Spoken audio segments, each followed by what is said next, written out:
Gloire à Dieu. Bonjour à tous. Voilà, très heureux d'être ensemble sous le regard du Seigneur et nous allons sans plus tarder partager la parole de Dieu avant de pouvoir poursuivre ce temps de louange et prendre le repas du Seigneur ensemble. Je vous inviterai à ouvrir votre Bible dans le premier livre des Rois, chapitre 18. Et nous allons faire la lecture du verset 16 au verset 40, ou devrais-je dire refaire pour ceux qui étaient là hier soir. Je ne sais pas s'il y en a de ceux qui étaient là hier soir qui sont là encore ce matin, les plus courageux, qui sont là ce matin, mais nous avons commencé à partager sur ce texte d'Élie face aux faux prophètes de Baal. Et nous avons vu cette première partie, qui est Dieu entre les deux, l'Éternel ou Baal. Et ce matin, nous allons voir ce qui concerne l'autel qui a été rétabli.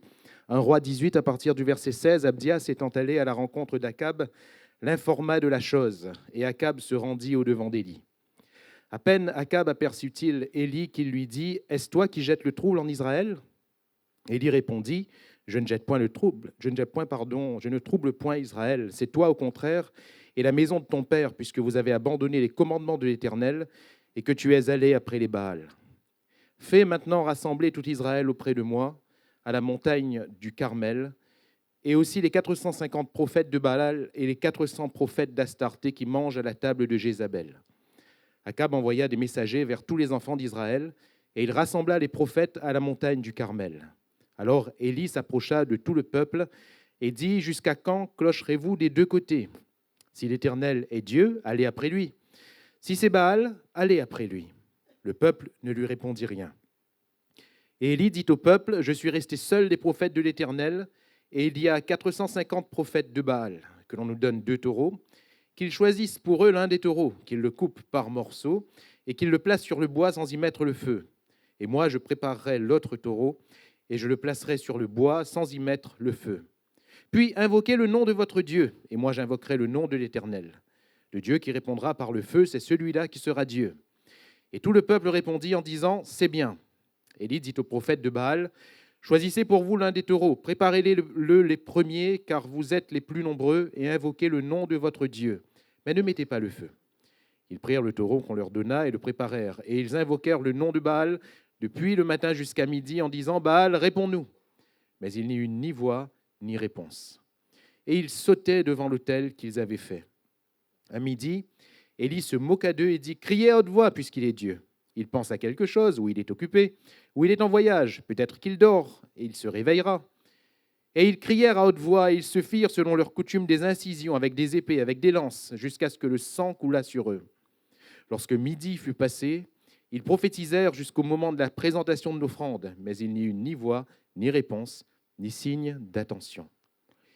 Élie dit alors à tout le peuple, « Approchez-vous de moi. » Tout le peuple s'approcha de lui. Et Élie rétablit l'autel de l'Éternel qui avait été renversé. Il prit 12 pierres d'après le nombre des tribus des fils de Jacob, auxquels l'Éternel avait dit « Israël sera ton nom ». Et il bâtit avec ces pierres un autel au nom de l'Éternel. Il fit autour de l'autel un fossé de la capacité de 2 mesures de semences, ou environ 30 litres. Il arrangea le bois, coupa le taureau par morceaux et le plaça sur le bois. Puis il dit « Remplissez d'eau 4 cruches et versez-les sur l'holocauste et sur le bois. » Il dit « Faites-le une seconde fois. » Et ils le firent une seconde fois. Il dit « Faites-le une 3e fois. » Et ils le firent une 3e fois. L'eau coula autour de l'autel et l'on remplit aussi d'eau le fossé.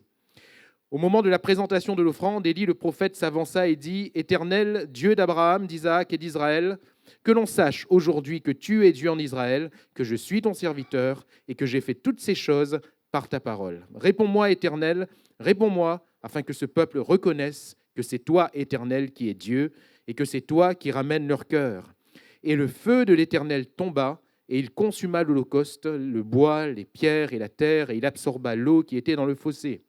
Quand tout le peuple vit cela, ils tombèrent sur leur visage et dirent « C'est l'Éternel qui est Dieu, c'est l'Éternel qui est Dieu. » Saisissez les prophètes de Baal, leur dit Élie, qu'aucun d'eux n'échappe, et ils les saisirent. Élie les fit descendre au torrent de Kison, où il les égorgea.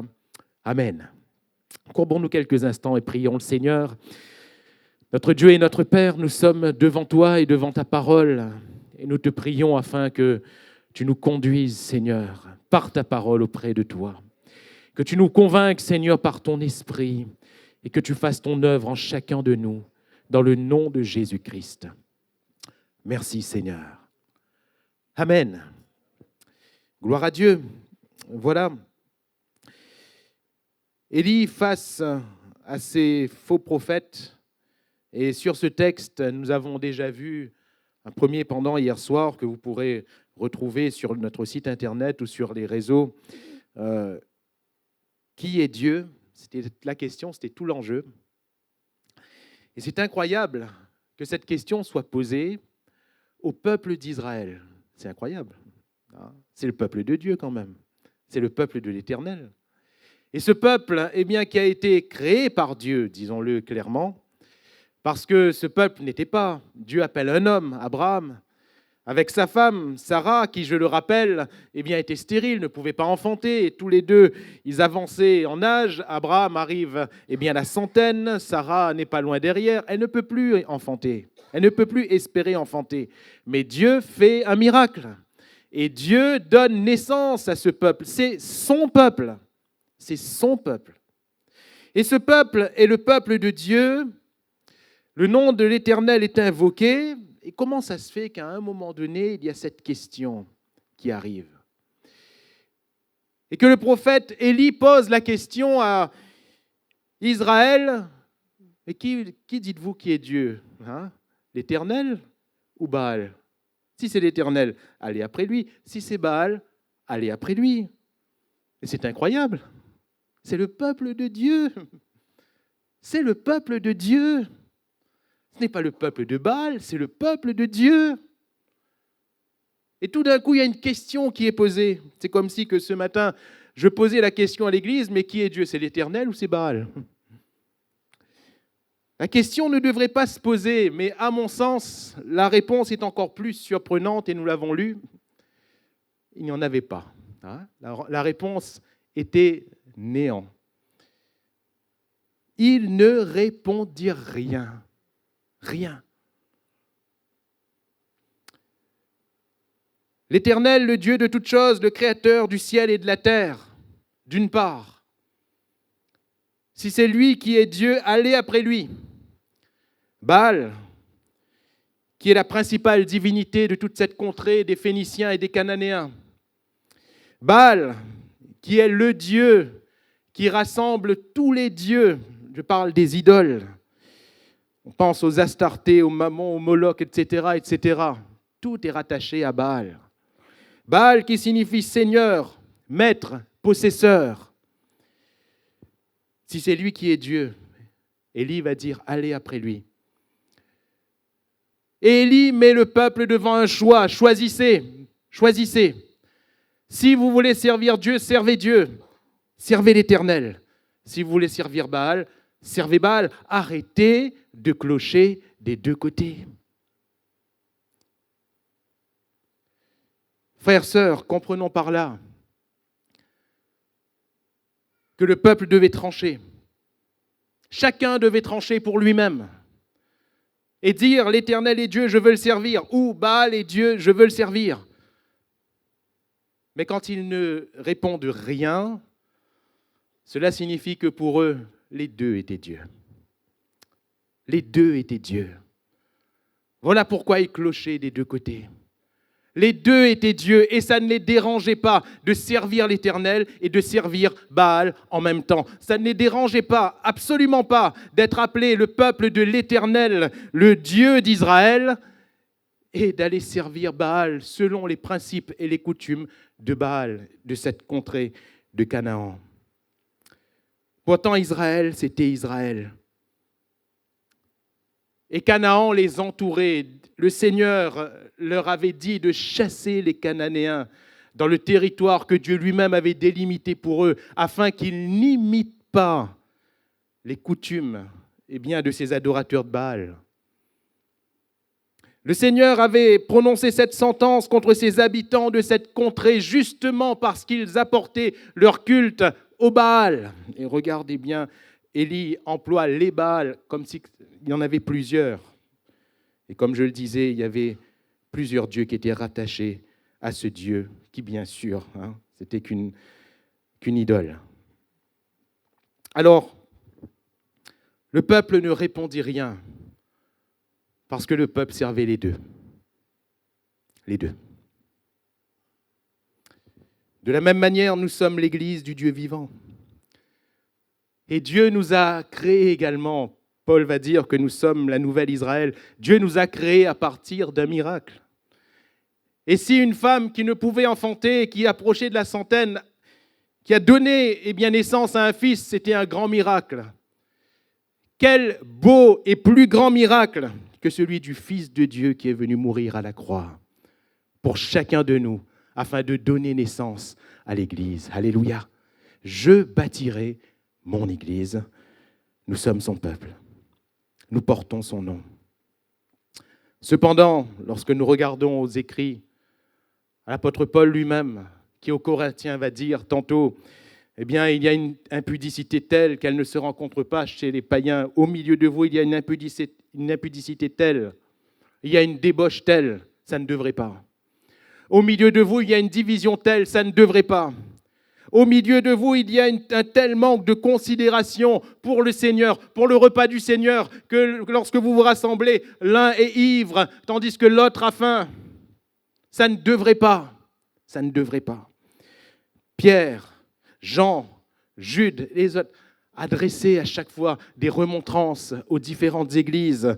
Pour ne pas dire Jésus lui-même dans cette vision de l'Apocalypse qui parle à ces 7 églises d'Asie, en leur disant « Je connais tes œuvres, mais ce que j'ai contre toi. » Est-ce que cela remettait en question l'appartenance de l'Église à Christ? Non, absolument pas. Mais cependant, il y avait, sans parler de l'Église entière, parce que l'Église, elle appartient à Jésus, et l'Église est celle qui sera sauvée à la fin, tout comme le peuple de Dieu, Israël, reste le peuple sur lequel le Seigneur a ses regards. Cependant, dans ces églises, il y avait cette duplicité. En même temps, on sert Dieu, et en même temps, on sert le Dieu de ceux qui nous entourent. En même temps, on sert Dieu, le Dieu de la maison de Dieu, qui est la colonne et l'appui de la vérité. Et en même temps, on sert le Dieu de ce siècle, le prince de la puissance de l'air, qui a aveuglé l'intelligence de ce monde pour qu'il se dirige tout droit vers l'enfer. Pour eux, les deux étaient Dieu. Et laissez-moi vous dire que si cela ne dérange absolument pas le Baal, le Dieu de ce siècle, si cela ne dérange absolument pas Satan, que l'on serve les deux, et comme je le disais aux chrétiens hier soir, je le répète ce matin, on peut chanter, ça ne dérange pas Satan. On peut chanter Dieu, ça ne le dérange pas. On peut écouter une prédication, ça ne le dérange pas. On peut même prier, ça ne le dérange pas tant qu'on le sert lui en même temps. Ça ne l'embête pas, ça ne le dérange pas. Quand on entre, oui, on va adorer, mais du moment que lorsqu'on le ressent, on revient avec lui, ça ne le dérange pas. Ça ne le dérange pas. Comme pour ce Baal, ça ne le dérange pas. Mais par contre, l'Éternel, notre Dieu, est un Dieu jaloux. Il n'est pas le Dieu de la duplicité. Il n'est pas le Dieu des hommes et des femmes doubles. Notre Dieu veut que nous soyons entièrement pour lui. Alléluia. Non selon les principes de règles humaines, mais selon la vie qu'il a mise en nous. Alors, voilà pourquoi Jésus va dire qu'on ne peut servir 2 maîtres. Rappelez-vous, Baal signifie maître. On ne peut servir 2 maîtres, littéralement dans le texte, on ne peut avoir 2 seigneurs, parce que si on sert l'un, on ne pourra pas proprement servir l'autre. Alors, pour servir l'Éternel, et c'est là notre propos de ce matin, il faut rétablir l'autel de l'Éternel.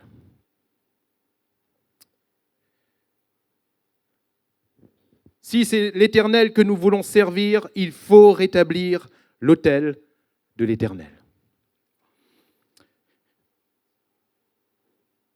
Nous voyons que les deux parties vont monter leur autel. Les 850 prophètes de Baal et d'Astarté vont monter leur autel selon leurs principes. Et quels étaient leurs principes? On l'a lu ensemble.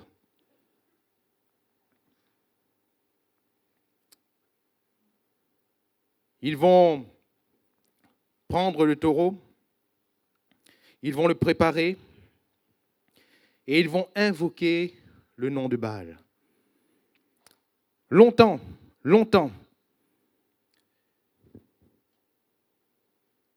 L'expression de ces 450 prophètes de Baal, de ces 400 prophètes d'Astarté est particulière. Et cela me parle de l'autel qu'ils sont en train de monter, les principes selon lesquels ils adorent leur Dieu, leur Baal. Regardez, ils vont crier, ils vont sauter. Beaucoup de choses pour la vue et pour le son.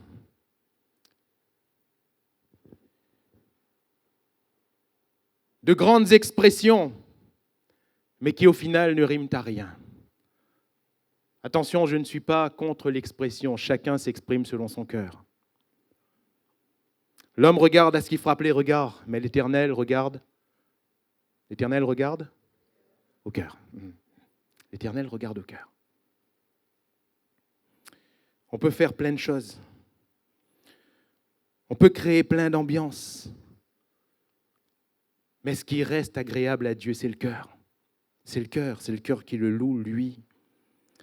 Alors, ils vont sauter, ils vont crier à haute voix. Ils vont se faire des incisions, et ça c'est diabolique. Ils vont se faire des incisions avec des épées, avec des lances, jusqu'à ce que le sang coule sur eux. Et si au départ, crier à haute voix, ça peut ressembler, nous aussi, quand on loue Dieu, on élève la voix, le psalmiste va dire « j'élèverai ma voix ». Si le fait de sauter, ça peut s'apparenter à une danse, David a dansé de toutes ses forces devant l'Éternel, ça va être aussi son moyen d'expression. On peut dire, visuellement, ça pourrait passer encore, ça dépend comment il sautait. Mais là où ça tranche, c'est que les épées et les lances qui font couler le sang sur nous, ça ne vient pas de Dieu. Ça, clairement, ça ne vient pas de Dieu. Ce ne sera jamais le culte à l'Éternel. Jamais. Il y aura toujours des choses qui vont trancher à un moment donné. Parfois, ça ressemble, mais à un moment donné, quand on regarde bien, ça tranche. Ça tranche. Je rappelle qu'Israël adorait les deux, l'Éternel et Baal. Et rappelons-nous de cela, rappelons-nous bien de cela. Les deux. Et ça ne les dérangeait pas d'élever la voix devant l'Éternel et d'élever la voix devant Baal. Ça ne les dérangeait pas de danser devant l'Éternel et de sauter devant Baal. Ça ne les dérangeait pas. Ça ne les dérangeait pas d'offrir à l'Éternel des sacrifices selon ce qu'il demandait et d'assister à ces espèces d'incisions selon ce que Baal demandait. Ça ne les dérangeait pas. Il y avait, chers amis, et pardonnez-moi l'expression, c'est ce qu'on utilise à la Réunion, un tel zambrocal. Un tel zambrocal. Qui va faire que vous ne pouvez plus dire. C'est l'Éternel qui est Dieu, pourtant Baal. C'est Baal qui est Dieu, pourtant l'Éternel. Il vaut mieux mélanger les deux. Il vaut mieux mélanger les deux. Hier soir, je rappelais Baal et tout ce qui était lié à Baal, le dieu de ce siècle. ces divinités, Astarté, la divinité de la débauche sexuelle. On a parlé de Mammon. Jésus va dire, vous ne pouvez servir Dieu et Mammon. Mammon, le dieu de la richesse, le dieu de l'argent, le dieu du gain. Et l'Ancien Testament nous parle de ces différents dieux avec différents noms. Nous n'allons pas en faire étalage car ce n'est absolument pas notre propos. Je parlais hier soir de ces fameux veaux d'or. Ces 2 veaux d'or que va faire Aaron, qui va être présenté à Israël en disant « Voilà ton Dieu qui t'a fait sortir d'Égypte ». Et vous voyez, ce culte double pour Baal et pour l'Éternel était déjà amorcé dans le cœur de ces Israélites. Ces 2 veaux d'or, à l'occasion desquels, vous savez, ils ont un nom précis dans la culture cananéenne de l'époque,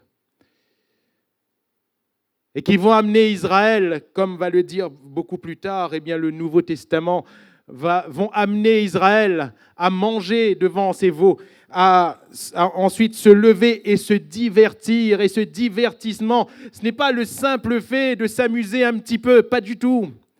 Ce divertissement dans le contexte était une débauche. Ils se levèrent, ils se divertirent parce qu'il y avait là une ambiance qui éveillait les sens.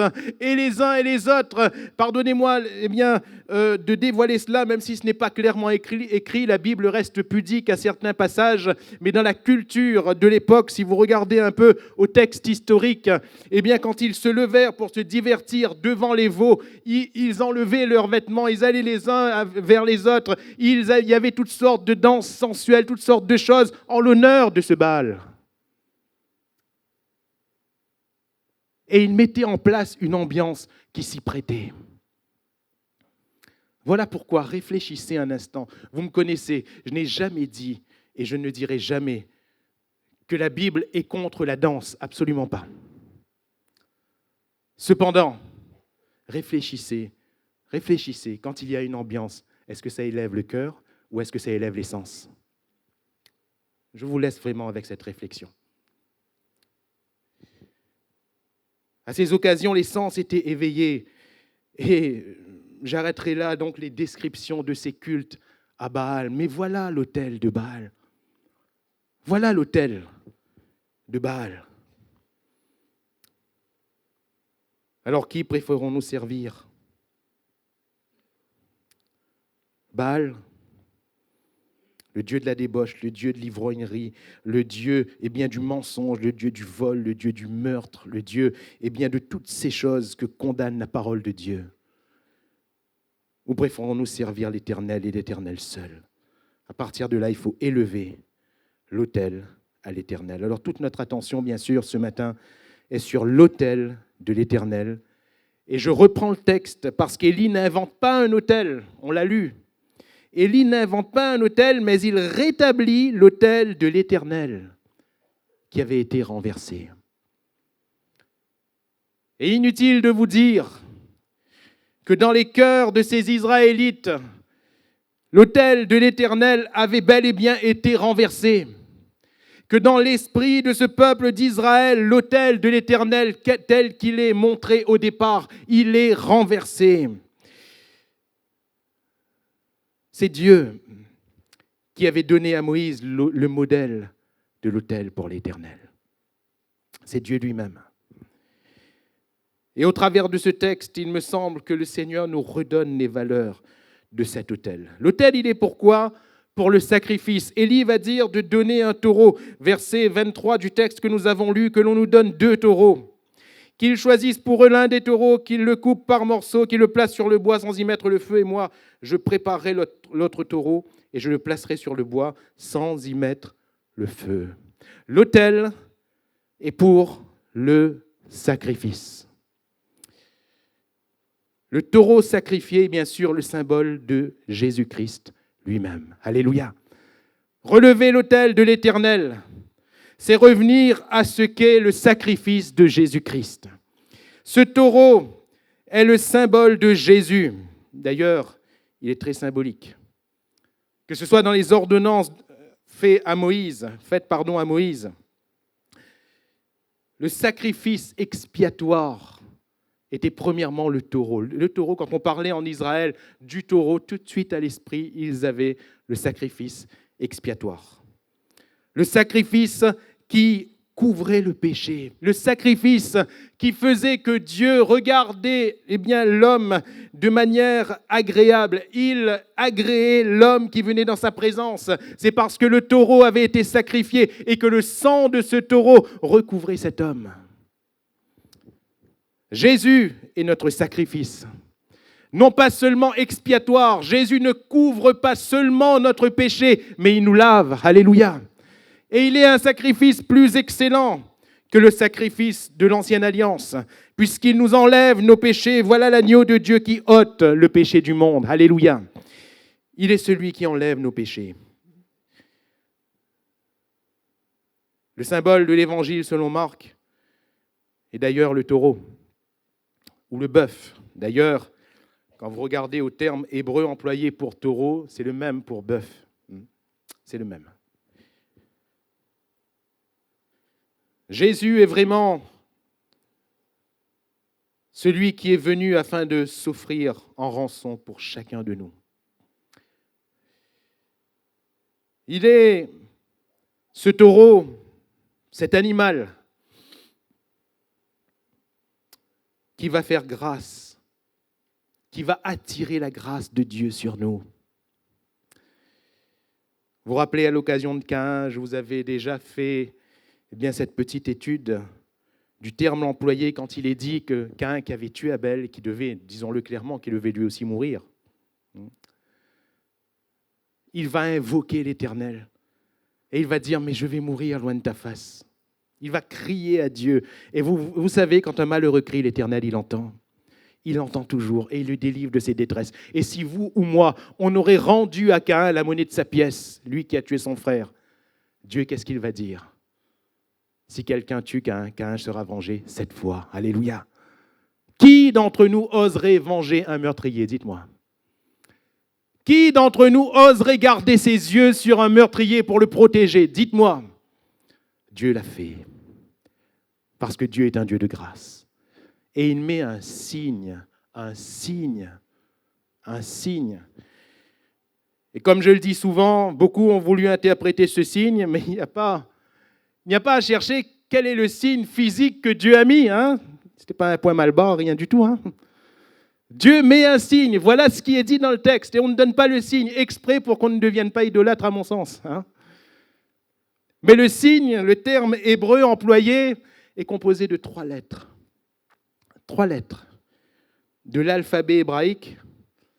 Et la première lettre, c'est, je rappelle, donc il faut remonter à cette époque antique de la Mésopotamie ancienne. Il n'y avait pas un alphabet à proprement parler. L'écriture était cunéiforme. C'était des dessins qui désignaient aujourd'hui ce qu'on appelle lettres. Et ces dessins, la première lettre, c'était en dessin, justement, une tête de bœuf, un taureau. La deuxième lettre désignait un clou.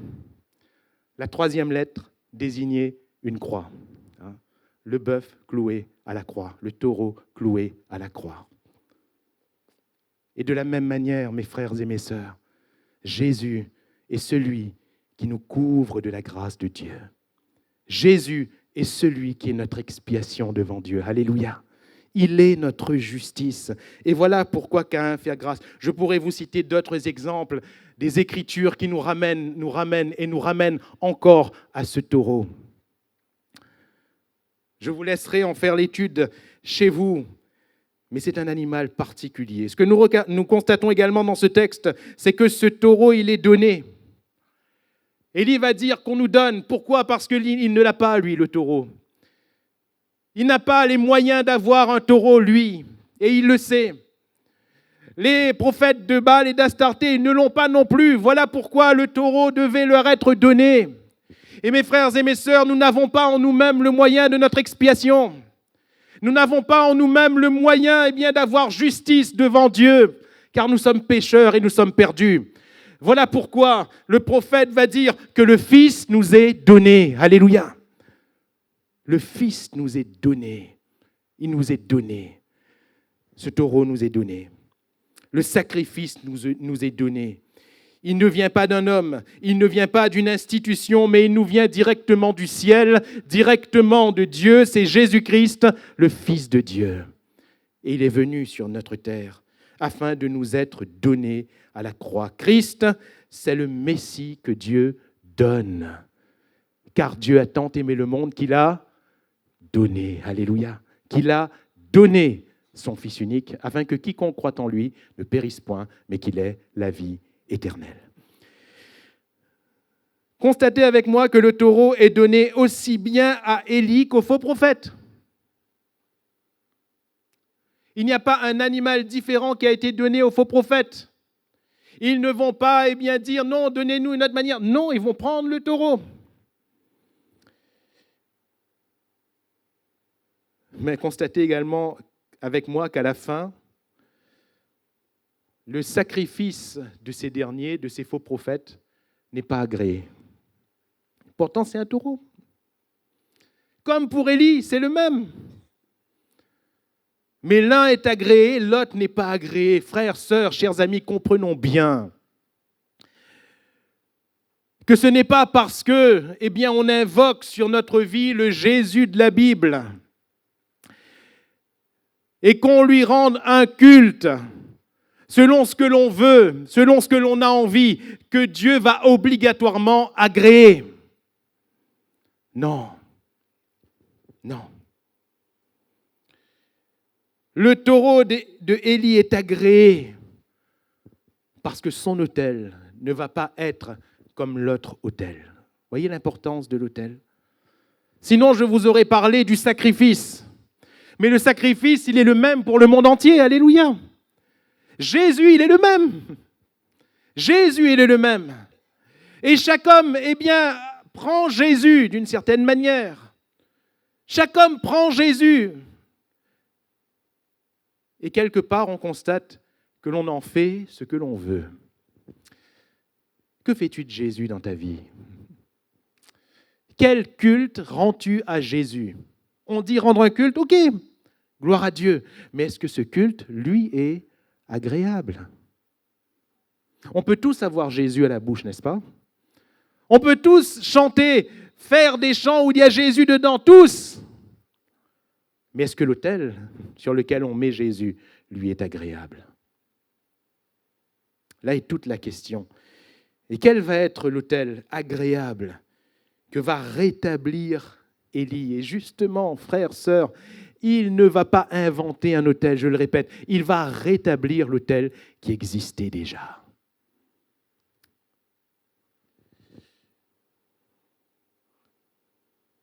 L'élément qui a la plus grande importance concernant cet autel, qui est là de manière abondante, très, très, très abondante, versets 34 et 35, puis il dit, remplissez d'eau 4 cruches, versez-les sur l'holocauste et sur le bois. Il dit, faites-le une seconde fois. Il dit, une troisième fois. Il fit une troisième fois. L'eau coula autour de l'autel. On remplit aussi d'eau le fossé. 30 litres, je le rappelle, environ 30 litres autour.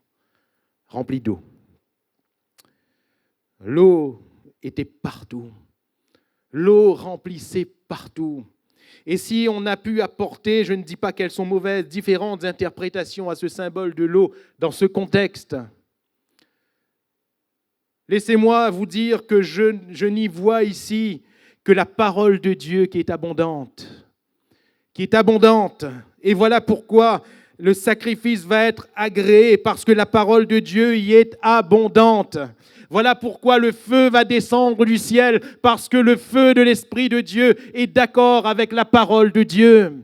Voilà pourquoi l'eau va être absorbée, parce que le feu de l'Esprit de Dieu consomme la parole de Dieu. Ils sont d'accord. Élie va dire que l'on sache aujourd'hui, au verset 36, que tu es Dieu en Israël, que je suis ton serviteur et que j'ai fait toutes ces choses par ta parole. Alléluia. Élie n'a pas inventé. C'est Dieu qui lui a dit de faire comme ça. C'est Dieu qui lui a dit de faire comme ça, que j'ai fait toutes ces choses par ta parole. Et cette eau, c'est l'abondance de la parole de Dieu, frères, sœurs. S'il y a abondance de la parole de Dieu dans notre vie, si la parole de Dieu remplit les moindres fossés de notre vie, si la parole recouvre tout l'autel de notre vie, Jésus est glorifié. Voilà ce que nous disent les évangiles.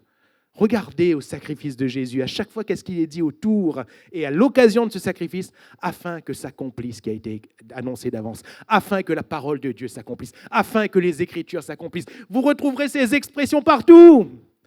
Et il y a de l'eau, et il y a de l'eau, et il y a de l'eau encore. Et à chaque fois, vous remarquez, ils ont tiré au sort sa tunique. Ils se sont partagés ses vêtements afin que la parole de Dieu s'accomplisse. Ils lui ont offert cette éponge de vinaigre afin que la parole de Dieu s'accomplisse. Tout a été accomplissement de la parole de Dieu. Jésus n'a rien inventé. Les hommes, finalement, n'ont rien fait au hasard. Ils n'ont fait qu'accomplir ce que Dieu avait déclaré. Frères, sœurs, il n'y a pas de hasard de notre part. On ne peut pas aller avec notre sentiment, notre sentiment de Dieu. Ce que nous ressentons par rapport à Dieu, même ce dont parfois on a été convaincu par rapport à Dieu. C'est bien d'être convaincu, il faut être convaincu. Mais il faut y aller selon ce que Dieu dit. Alléluia. Et ce que Dieu dit est écrit. On n'a pas le droit d'inventer ce que Dieu dit parce que c'est lui qui l'a dit, c'est lui qui est Dieu. Nous apprenons que les sentiments de l'homme le trahissent. Très souvent, trop souvent. Et même le sentiment du chrétien, du dit croyant, l'amène parfois à quitter la route, celle qui est Jésus. Jésus a dit « Je suis le chemin ». Pourquoi ? Parce qu'on a senti que c'était comme ça. Ou parce qu'un événement de la vie a fait qu'on a réagi comme ça, alors on légitime. Il n'y a pas à légitimer quoi que ce soit. Nous devons accomplir ce que Dieu dit. Alléluia. Accomplir ce que Dieu dit. Et regardez pourquoi le trouble est en Israël.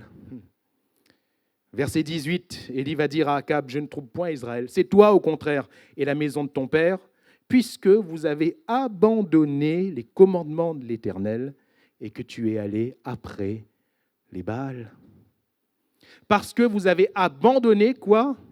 Ce qui est écrit. Vous avez abandonné ce que Dieu a dit.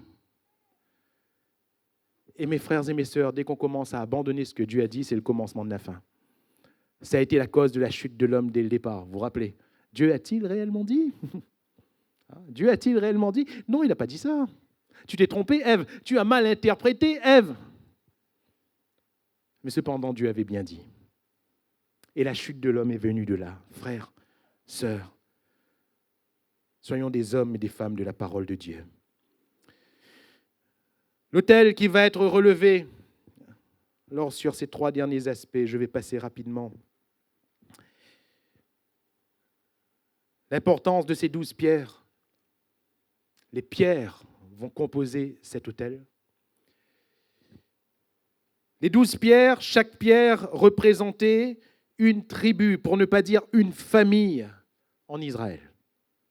Il prit 12 pierres d'après le nombre des tribus des fils de Jacob, auquel l'Éternel avait dit, « Israël sera ton nom. » Les fils de Jacob. Frères, sœurs, les pierres qui composent l'Église, bien sûr que c'est chaque croyant. Mais ici, nous voyons que la parole de Dieu ne met pas en avant chaque Israélite, mais elle met en avant chaque famille d'Israël.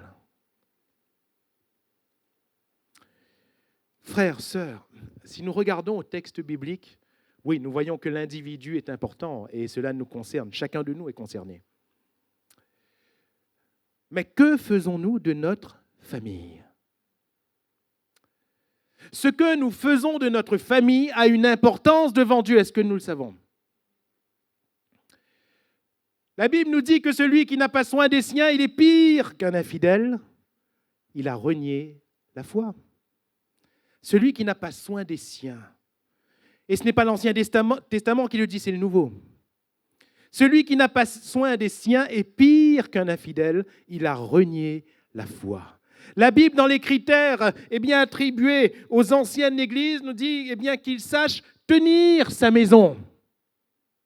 Car s'il ne sait pas tenir sa maison, comment pourra-t-il tenir l'église de Dieu? La Bible nous parle des devoirs du mari envers sa femme et envers ses enfants, des devoirs de l'épouse envers son mari, envers les enfants. Et vous croyez que tout ça n'est pas important? Vous croyez qu'on peut amener notre culte individuellement au Seigneur en faisant n'importe quoi avec sa famille? Frères, sœurs, l'importance de ta famille est capitale devant Dieu. Et laissez-moi vous dire que, à partir du moment, parce qu'à un moment donné, on finit par comprendre ces choses, à partir du moment où j'ai compris, ma vision de l'Église a changé. On voit chaque croyant, oui, mais je ne peux pas m'empêcher de voir, au travers de vous, frères, sœurs, de voir votre famille. De voir votre famille qui constitue l'autel. Je vois Frédéric, mais je ne vois pas seulement Frédéric, je vois Sonia, je vois ses enfants. Je vois Jean-Noël, mais je ne vois pas seulement Jean-Noël, je vois Sylvia, je vois leurs enfants. Je vois chacun de vous, votre famille. Votre famille. La promesse de l'Éternel, c'est quoi? Crois, tu seras sauvé, toi et ta famille. Ce n'est pas crois, tu seras sauvé, toi, point. C'est crois et tu seras sauvé, toi et ta famille. Malheur à ceux qui sèment la discorde dans la famille. Malheur à ceux qui viennent diviser des familles. Malheur à ceux qui viennent jeter l'opprobre, des salissures sur des familles. Parce que Dieu est le Dieu de la famille. Et l'autel se relève par les familles israélites. Alléluia. Alléluia. Alors, quelqu'un va dire, comment faire, Seigneur, pour ma famille, parce que tout est perdu d'avance. C'est le chaos chez moi, comment faire? Je reviens à cette parole que l'apôtre Paul va dire au geôlier de Philippe. T'inquiète pas, crois, et tu seras sauvé, toi et ta famille. Alléluia. Et j'aimerais te dire, mon frère, ma soeur, ce matin, ne t'inquiète pas. Tu n'as pas le pouvoir de faire pour ta famille ce que tu as le pouvoir de faire, tu le fais. Mais toi, crois. Toi, crois. Crois. Comment croire? Crois en Jésus personnellement. Crois en Jésus avec ton épouse ou avec ton époux. Crois en Jésus avec tes enfants, parce que quand on croit en Jésus, on ne dit pas n'importe quoi, on ne fait pas n'importe quoi. Alléluia. Vis ta foi dans ta maison. Ne sois pas un chrétien qu'entre ces quatre murs. Vis ta foi dans ta maison. Crois, et tu verras que ta famille va se tourner vers le Seigneur. Alléluia. L'élément suivant, c'est bien sûr le bois. Il arrangea le bois, coupa le taureau par morceaux et le plaça sur le bois. Et cela nous parle de la croix de Jésus-Christ, ce bois qui s'est élevé sur le mont Golgotha. Et mes frères et mes sœurs, ce bois doit être présent dans notre vie. La croix de Christ doit être présente toujours dans notre vie. Pour les raisons dont on a parlé tout à l'heure, Jésus est notre sacrifice. Et enfin, l'autel rétabli est l'autel de la prière.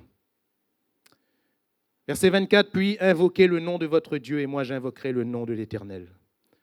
Le Dieu qui répondra par le feu, c'est celui-là qui sera Dieu. Et tout le peuple répondit en disant, c'est bien. Le Dieu qui répond, c'est lui qui est Dieu. Alléluia. Le Dieu qui répond, c'est lui qui est Dieu. C'est lui qui est Dieu. Le psalmiste va dire, ô toi qui écoutes la prière, tous les hommes viendront à toi. Toi qui écoutes la prière. Et Dieu n'a pas besoin de nos simagrées. Dieu n'a pas besoin de nos ambiances. Dieu n'a pas besoin de nos moulins à parole. Dieu n'a pas besoin de nos chapelets, chers amis. Dieu cherche un homme et une femme qui prient, qui l'invoquent. Ma maison sera appelée une maison de prière. Verset 36, au moment de la présentation de l'offrande, Élie, le prophète s'avança et dit, Éternel, Dieu d'Abraham, d'Isaac et d'Israël, que l'on sache aujourd'hui que tu es Dieu en Israël et que je suis ton serviteur, que j'ai fait toutes ces choses par ta parole. Réponds-moi, Éternel, réponds-moi, afin que ce peuple reconnaisse. Alléluia. Réponds-moi, Éternel, réponds-moi. Et Dieu répond par le feu. Eux aussi, ils ont invoqué leur Dieu. Sauf que leur Dieu n'existe pas. C'est une idole. Alors, j'aimerais pas dire les choses ainsi. Ce serait passer trop vite sur ce qui est profond dans ce contexte.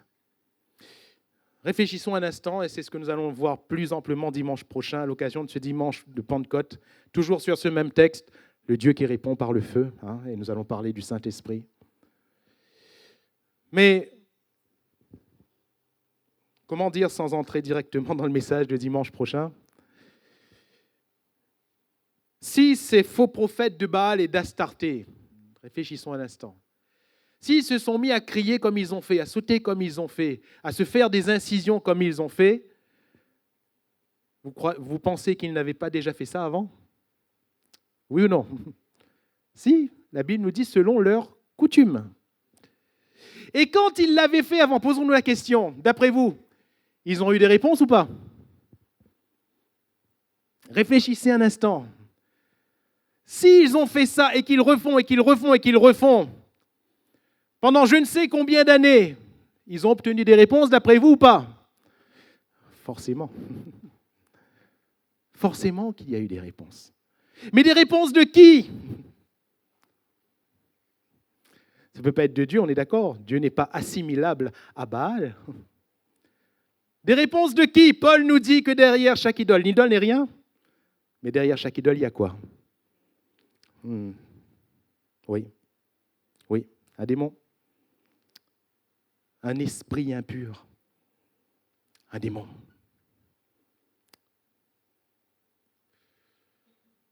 Comprenez pourquoi le Dieu d'Israël, lui, il répond par le feu, le Saint-Esprit, qui n'est pas l'esprit des démons, qui n'est pas un mauvais esprit, et il tranche. Ce symbole du Saint-Esprit, nous le verrons plus précisément la semaine prochaine, mais tout cela pour vous dire, oui, qu'on peut évoquer autre chose que le Seigneur. Mais ce n'est pas parce qu'il y a réponse dans ce que l'on a invoqué que cela signifie que c'est vraiment Dieu. Dieu, à un moment donné, met en garde son peuple. Cela me vient à l'esprit, je n'ai pas noté la référence. Mais Dieu met en garde son peuple en disant, attention, si un faux prophète vous dit quelque chose, que la chose arrive, sachez que c'est l'Éternel qui vous éprouve pour savoir si vous restez fidèle à l'Éternel ou pas. Nous préférons aller là où on gagne, là où on va plus recevoir, non sans compromis bien sûr, ou préférons-nous servir le Dieu vivant et vrai, même si en retour on ne gagnait plus rien. Tel est l'autel de l'Éternel. Ce n'est pas un autel, l'autel de l'intérêt, de l'intéressement. Non, c'est l'autel de l'adoration. Alléluia. Sans forcément attendre un retour, parce qu'il nous a déjà tout donné. Tout donné, tout donné. Alors, ce matin, il s'agit pour le peuple de Dieu de rétablir cet autel. Élie a rétabli cet autel et le feu est descendu du ciel. La réponse de Dieu a été le feu. Et nous verrons la semaine prochaine que ce n'est pas la première fois et la seule fois, ni la première fois ni la dernière fois, que Dieu répond par le feu. Que Dieu vient par le feu, que Dieu vient au travers de son feu, que Dieu vient. Et ce matin, il veut nous répondre, alléluia. Si, nous élevons l'autel sur lequel Jésus doit être présenté, sur lequel Jésus doit être élevé.